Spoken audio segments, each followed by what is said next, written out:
Vamos a dar la bienvenida a dos invitados que nos acompañan justamente desde México. Estamos con Pablo Quirós, internacionalista y analista en seguridad regional. Le agradecemos mucho la gentileza. ¿Cómo está, Pablo?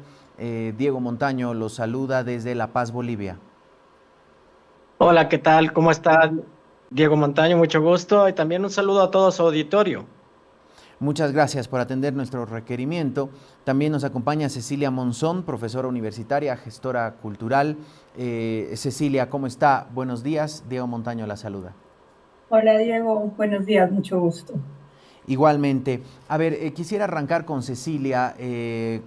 ¿Cómo despertó hoy México después de lo que ocurrió el pasado fin de semana?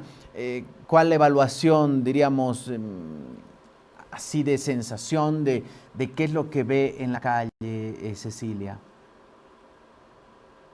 Mucho más tranquilo. Yo actualmente radico en Guadalajara. Fue uno de los lugares donde tuvimos varias de las imágenes que mostraron anteriormente. Eh, Hoy está más tranquilo, ya hay comercio, ya hay farmacias, las actividades educativas se restablecieron de manera virtual y mañana regresan de manera presencial todos los planteles educativos. Ya hay bancos abiertos. El día de ayer no había bancos abiertos en la ciudad de ningún banco. Entonces, hoy se respira un ambiente mucho más tranquilo que el domingo y el lunes. Perfecto. A ver, Pablo, para ponernos en contexto, ¿qué es lo que ocurre? ¿Qué es lo que se vive en México cuando uno muchas veces escucha cárteles de droga, ya sea en México o en otros países? Suena casi a película, suena casi exagerado, pero ¿qué ocurre en el día a día, diríamos, con la existencia de estos cárteles? ¿Dónde radica su fuerza, su poder? Si nos puede explicar, por favor. Claro que sí.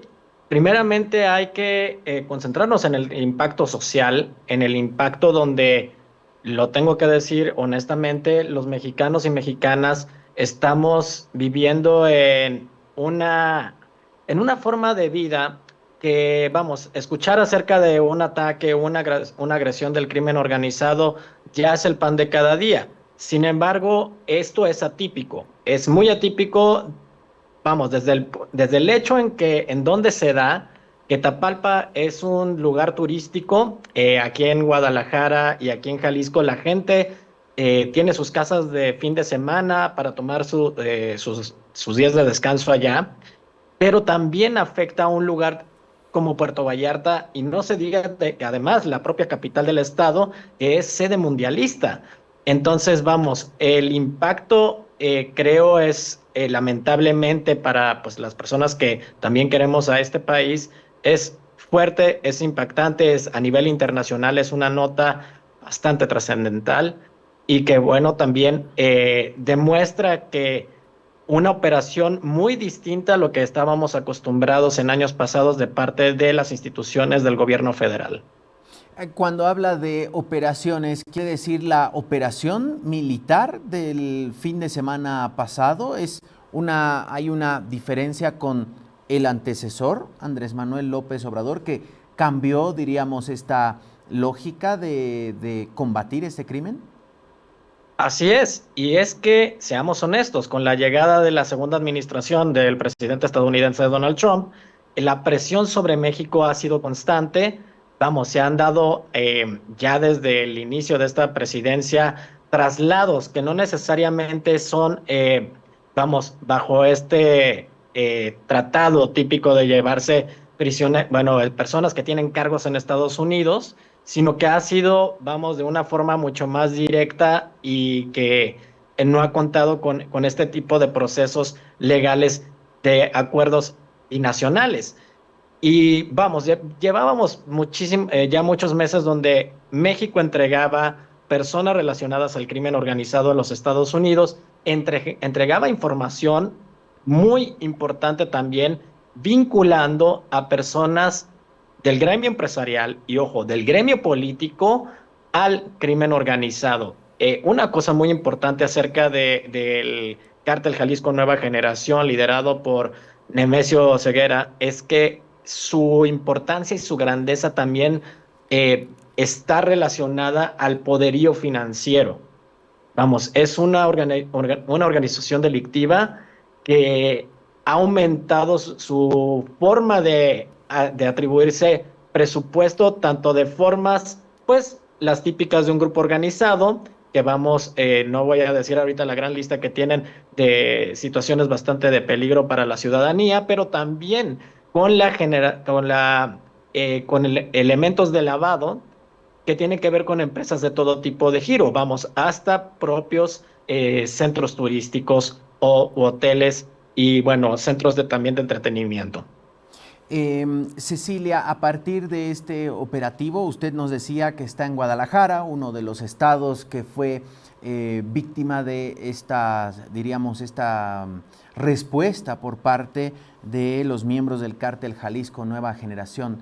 Si nos puede relatar usted en primera persona el sábado, cuando ocurre esto, dónde estaba y qué empieza a ocurrir en las primeras horas de la tarde del sábado y lo que ocurre posteriormente el domingo. Bueno, en realidad el operativo fue en la madrugada entre sábado y domingo. El domingo amanecimos con la noticia, pero no se dimensionaba la magnitud de lo que iba a suceder. Yo te puedo contar que con mi familia salimos a desayunar a un restaurante. Estaba aquí justo de visita un amigo boliviano. Yo iba a salir a visitar algunos museos con él. Esa mañana se había llevado a cabo el medio maratón de la ciudad, que es el más importante que se realiza en el occidente del país. Es decir, había un ambiente festivo en las calles, era un domingo cotidiano, ¿no? Cuando empezamos a dimensionar la situación, nos pidieron a todo el mundo que nos encerráramos en casa y la población reaccionó de manera positiva, todo el mundo se fue resguardando, incluso se activaron redes de apoyo interesantes porque, por ejemplo, muchos de los corredores que estaban en el maratón no tenían manera de regresar a sus hogares porque se suspendió todo el transporte público, tampoco había vehículos de plataforma. Entonces, la misma ciudadanía empezó a trasladar a personas de un lado a otro. Se activó una red vecinal y comunitaria que yo no había visto en muchísimo tiempo en el país, ¿no? Yo te cuento, por ejemplo, de manera personal, mi hijo se quedó con mis papás y yo no pude regresar hasta el día de ayer a recogerlo porque era peligroso salir. Entonces, si bien cerca de donde yo estaba no pasó ningún incidente fuerte, preferimos todos por seguridad quedarnos, ¿no? El día de ayer salgo a recoger a mi hijo, las calles estaban completamente vacías, no había más que un par de farmacias abiertas, no había banco.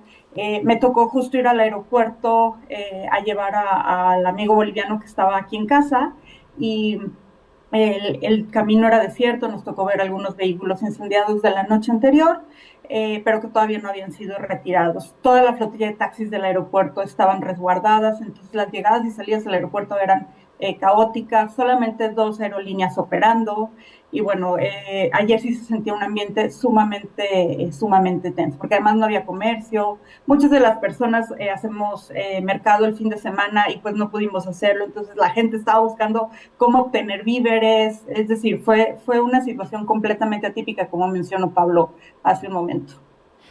Cecilia, sin embargo, usted en su primera intervención nos explicaba que hoy diríamos que la situación es totalmente diferente a la de los pasados días. Pero, ¿cómo Sí. es la vida en el día a día en México antes de este operativo? ¿Hay algún tipo de situaciones que complican la seguridad, que uno tiene que controlarse, o eso varía de una región que esté más o menos tomada por los carteles respecto a otra, Cecilia?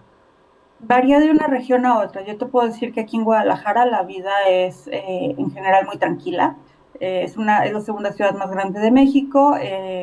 Como ciudad grande tiene conflictos de movilidad, tráfico, pero no te puedo decir que me sentía en un lugar inseguro. O sea, me sentía bastante segura en Guadalajara. Era pues una vida bastante tranquila y bastante cotidiana con los incidentes de tránsito quizá, pero no el miedo que se sintió entre domingo y lunes. Pablo, a propósito de regiones, Cecilia nos decía que existen diferencias, obviamente, entre unas y otras regiones. ¿Dónde radica, diríamos, el poder más fuerte de los cárteles mexicanos? Para explicar para el público boliviano, ¿es necesariamente un espacio geográfico ubicado muy cerca a, por ejemplo, Estados Unidos o a la frontera sur? ¿O es que están repartidos los territorios en diferentes cárteles? Si nos puede comentar, por favor. Claro, creo que depende mucho también de la organización delictiva. Y hablando muy concretamente acerca del cártel Jalisco Nueva Generación, es un cártel que, bueno, claramente Jalisco es el estado que domina, otros estados aledaños, pero también hay estados que no son parte de la región y que tienen una fuerte presencia, como es el estado de Quintana Roo y el estado de Tamaulipas. ¿Por qué razón?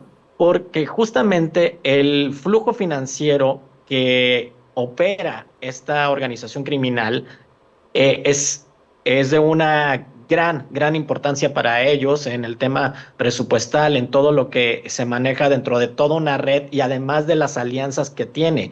Porque cuando estos grupos del crimen organizado entraban en un conflicto por el control de una región o se aliaban con otros grupos menores con tal de arrebatarle al grupo mayor su región. Por ejemplo, en el caso de Tamaulipas, que está en la frontera de Texas, en Estados Unidos, y que, bueno, al final de cuentas, con eso es un mapa un poco disperso, hablando en términos de esta organización. Podemos encontrar también el cártel de Sinaloa, sí está más ubicado en la región del Pacífico, y hay otros cárteles también que están en conflicto con este cártel Jalisco Nueva Generación en una situación, digamos, grave en lo que se le llama la región del Bajío, que es el estado de Guanajuato, el estado de Querétaro, y que ciudades como Salamanca, Celaya, toda esta zona que está entre Guanajuato y Querétaro, sí ha sido una región, un epicentro de conflicto entre el cártel Jalisco Nueva Generación y el cártel que les llaman de Santa Rosa, que obviamente es opuesto.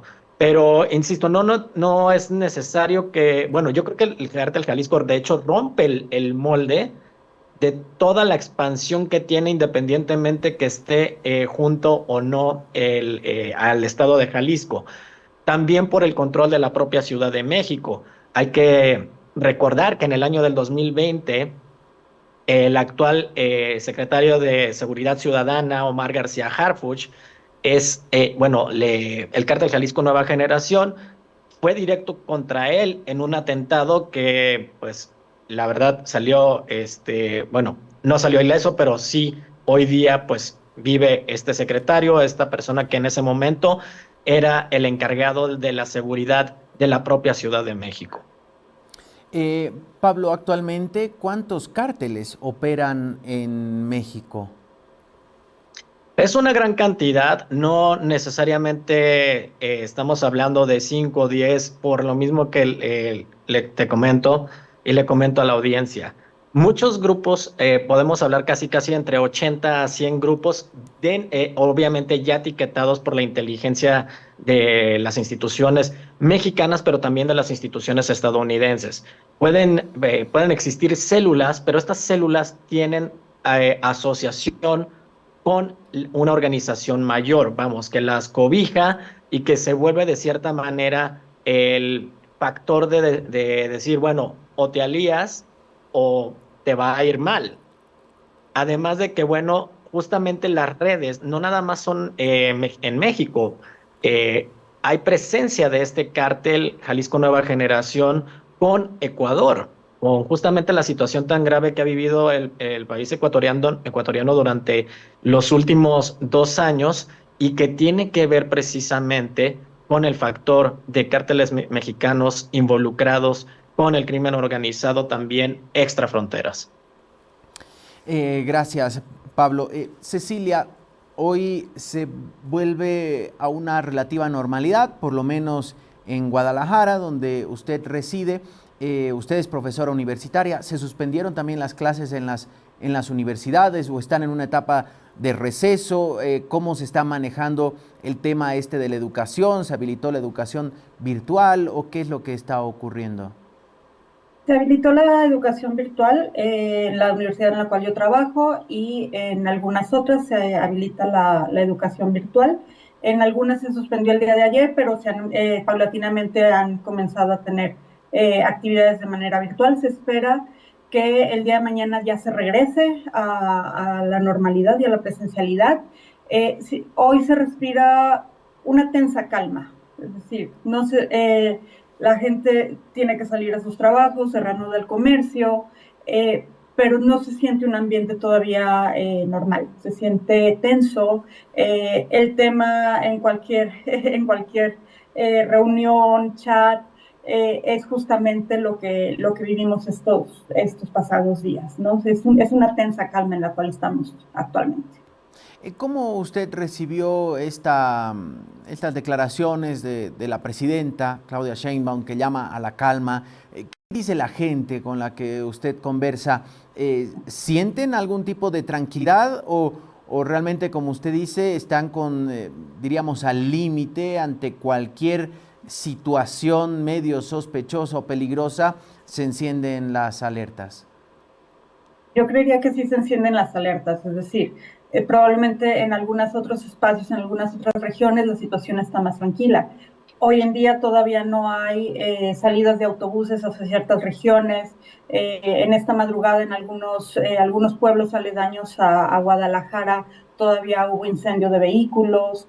En Puerto Vallarta hubo algunos conatos en la noche y se suspendieron nuevamente algunas actividades en tiendas de supermercados y bancos, pero ya como algunas cosas puntuales.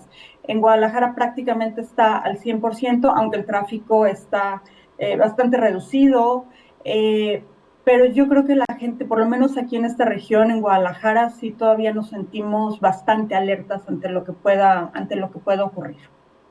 Usted nos decía, Guadalajara es un punto turístico importante dentro de la oferta de México. ¿Qué ha ocurrido? ¿Qué se ha enterado? Por ejemplo, vimos que en algunas otras regiones los hoteles se convirtieron casi en refugios. Algunas embajadas inmediatamente se comunicaron con sus ciudadanos y les dijeron vayan a refugiarse, no salgan, que no haya desplazamientos, pero a eso se suma que los vuelos también se cancelaron, entonces había una confusión entre o nos vamos, pero no tenemos cómo irnos. ¿Eso ya se está regularizando? ¿Cuál la situación, si es que existe una gran cadena hotelera en Guadalajara? ¿Cuál es la situación de estas instituciones? Sí, los hoteles resguardaron, creo, bastante bien a los huéspedes. Justamente el fin de semana, por el maratón y por una expo mueblera, que es una de las más grandes del país, había muchísimas personas en tránsito en la ciudad. Los hoteles resguardaron. Algunos espacios se quedaron sin alimentos, sin personal, porque los personales de los turnos de la tarde o de la noche no podían llegar justamente a trabajar, entonces eso generó como un poquito de caos en algunas cadenas hoteleras. Justo lo que decías, no había manera de trasladarse. Comentaba hace un momento, tenía yo aquí un amigo boliviano y a él le cancelaron su primer vuelo y fue un tema logístico importante para que pudiera salir a través de Monterrey y después llegar a Ciudad de México. Y justamente esta confusión, me quedo, me voy. Algunas aerolíneas estaban dando flexibilidad, algunas otras no estaban dando flexibilidad, entonces fue todo un tema logístico de ver qué hacer, nos salimos, no salimos, fue complejo y fue muy confuso también, la información era muy confusa. Pablo, una vez que cae el líder de Jalisco Nueva Generación, este cártel, claro, la pregunta es, ¿qué pasa después? Generalmente cuando se desarticula este tipo de organizaciones, claro, se vienen a atomizar y entran o ingresan en otros cárteles. Sin embargo, aquí la cabeza cayó, pero hay otros mandos medios, diríamos, dentro de este tipo de organizaciones que la pregunta es, ¿ya existe un sucesor? ¿El cártel responde ahora a un nuevo jefe? ¿Cómo se maneja esto, Pablo? Claro, en principio, bueno, te diría y le diría a la audiencia que pues la forma más ideal a futuro para la sociedad es que ocurriera el efecto que pasó cuando Pablo Escobar pues cayó con el cártel de Medellín, pero sabemos que, bueno, esa sería la utopía de los años 90 y esto es el 2026 y el cártel Jalisco Nueva Generación, bueno, tiene una rama y unas condiciones bastante diferentes, pero bueno, la esperanza es la que muere al último. Y con el tema de decir qué sigue o quiénes siguen, de momento te podría decir, se habla de nombres, se habla de un operador financiero, se habla de personas relacionadas también al propio hijo de Nemesio Ceguera, bueno, tenía el apodo de el Menchito, pero las operaciones militares siguen. De hecho, una de las operaciones más fuertes dentro de todos estos días se han localizado en la población llamada El Grullo, que también se encuentra en el sur del estado de Jalisco. Justamente iban ahí los elementos de las instituciones de seguridad federal porque en esos lugares se encontraban los líderes financieros de esta organización. Por tanto, creo yo que todavía es muy adelantado y muy apresurado decir que alguien ya va a agarrar la batuta y el liderazgo de esta organización delictiva. Sin embargo, bueno, ya veremos en los siguientes días cómo se maneja. Hay que recordar también la situación que ha aplicado en Sinaloa con la consecuencia de líderes como el Mayo Zambada, el propio Chapo Guzmán, que bueno, son personas que también desmiembran, perdón, sus instituciones y se genera, esperemos que no, porque la verdad sí sería una situación bastante alarmante, pero de verdad esperemos que las condiciones eh, se combinen o se hagan de una forma para que esto no ocurra y no se genere un conflicto por el liderazgo o por la ocupación y el control de esta organización. Sinceramente no creo por toda la logística, por todo el presupuesto, por todas las personas que se encuentran dentro de esta organización delictiva, que suceda un fenómeno similar, porque tampoco no hay una organización o de momento que le haga frente a esta organización mínimamente aquí en el estado de Jalisco. Pero las condiciones, insisto, en los siguientes días nos dirán y nos darán también post esta operación y post siguientes operaciones quién realmente es el que queda dentro de este liderazgo. ¿De qué manera el factor Estados Unidos y esta casi presión que existe hacia el gobierno mexicano puede derivar en una situación de conflicto social mucho más aguda de la que hemos visto el pasado fin de semana, Pablo? Creo que de momento el apoyo de los Estados Unidos no es ciego.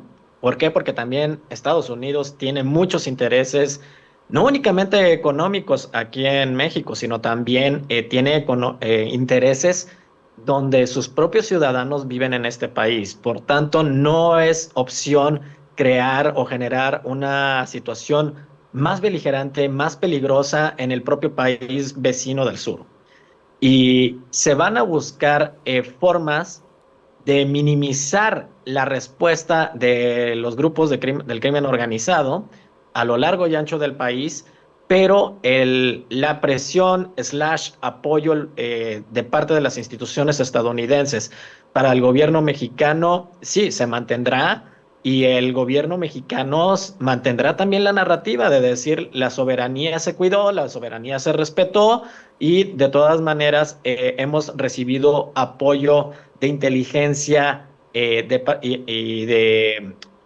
de capacitación de parte de elementos de seguridad de los Estados Unidos. Esto avalado también por las instituciones políticas, dícese la presidencia y también la Cancillería, además del propio Senado mexicano. Cecilia, usted nos decía, mañana prácticamente se espera volver a la normalidad. ¿cuáles son los canales de comunicación en los que actualmente se dan este tipo de directrices? ¿Son a través de los medios tradicionales, las redes sociales, el gobierno del estado, el gobierno de la ciudad, el gobierno nacional? El gobierno del estado está emitiendo comunicados de manera cotidiana, en la cual da informes y cortes informativos de cómo va a ir cambiando la situación a lo largo de las próximas horas y la regularización de todas las actividades comerciales, educativas, bancarias, de transporte público. A través de justamente redes sociales, chats, grupos de vecinos, es que la gente se está compartiendo la información. Se ha activado una red vecinal en la cual si alguien se lo traslada de un lugar a otro va informando cómo fue tal calle, dónde se encontraron situaciones, bloqueos o algo. Y ha estado muy activa entre domingo y lunes. Incluso estos chats o estos grupos en los cuales informan en alguna farmacia hay cierto medicamento o en los cuales se comparten medicamentos, pañales, leche para los bebés. O sea, ha sido dentro de todo lo malo, este sentido de comunidad que se ha desarrollado en estos últimos días ha sido muy interesante. Quiero agradecerles mucho a ambos por este tiempo junto a nosotros y quiero hacerle una última pregunta, Pablo. Hacía el apunte que tenemos, o bueno, en todo caso, en México tienen en puerta, a finales de marzo se van a jugar las llaves de repechaje rumbo al Mundial, al que Bolivia debe ir, y en junio viene ya la organización del Mundial. ¿Esto pondría en riesgo o no? ¿Se ha dicho algo en los medios respecto a aquello, Pablo?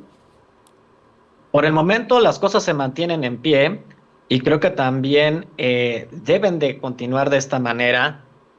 Sabemos bien que lo primero que queremos en la ciudadanía es tener justamente seguridad, no únicamente para nosotros, sino también para muchísima gente que nos visita, no únicamente durante temporadas mundialistas, sino para cualquier día del año. Nosotros en Jalisco somos un estado pues que siempre hemos dado la bienvenida a muchas personas no extranjeras y connacionales. Siempre nos hemos sentido muy orgullosos de lo que ofrece nuestro estado, nuestra ciudad, Puerto Vallarta, y creo que lo más esperanzador es que mantengamos la calma en este tipo de circunstancias, pero también se pueda mantener la calma durante los próximos días y obviamente que las autoridades no van a poner en riesgo esto que ya se obtuvo, que no es cosa fácil, que no se ha invertido en cuestión de infraestructura, en cuestión de también que las personas también están viendo a esta oportunidad como lo es el Mundial, además también de otros eventos de talla internacional, como bien lo decía Cecilia, como en el caso de las expos. No se puede poner en riesgo. La ciudad necesita también continuar, el Estado necesita también mantener el flujo económico y obviamente esto, al final de cuentas, da el trabajo y la sostenibilidad de las casas de los mexicanos y mexicanas. Por ejemplo, un rápido elemento es que un solo día que hemos percibido esta consecuencia de esta operación, vamos, uno iba a las pocas tiendas que estaban abiertas y tenían poco producto. El mercado de abastos de Guadalajara también estuvo cerrado. Hoy empiezan a abrirse ciertos locales del mercado de abastos de esta ciudad y creo que no sería opción. No sería opción el tema de no contribuir o obstaculizar la dinámica económica local, pero tampoco no de lo que mucho depende el Producto Interno Bruto de este país, que es el turismo. Gracias a Pablo Quirós, internacionalista y analista en seguridad regional. Un fuerte abrazo hasta México. También a Cecilia Monzón, profesora universitaria y gestora cultural. Ha sido un placer conversar con ambos, que nos cuenten de primera mano qué es lo que se está viviendo en ese hermano país. Muchas gracias a ambos. Buen día. Gracias. Igualmente.